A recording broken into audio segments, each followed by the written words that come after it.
खड़े होने की जगह पे ठहर जाइए।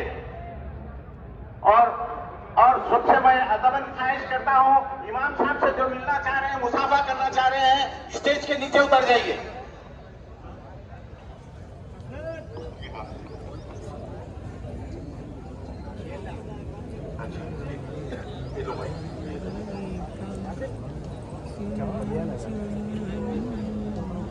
जाते जाते ताउन फरमा के जाइए। मैं नौजवानों से, हम उम्रों से अदबन ख्वाहिश करता हूं, ज्यादा से ज्यादा ताउन फरमाइए ताकि तामीरी काम में आसानी हो सके।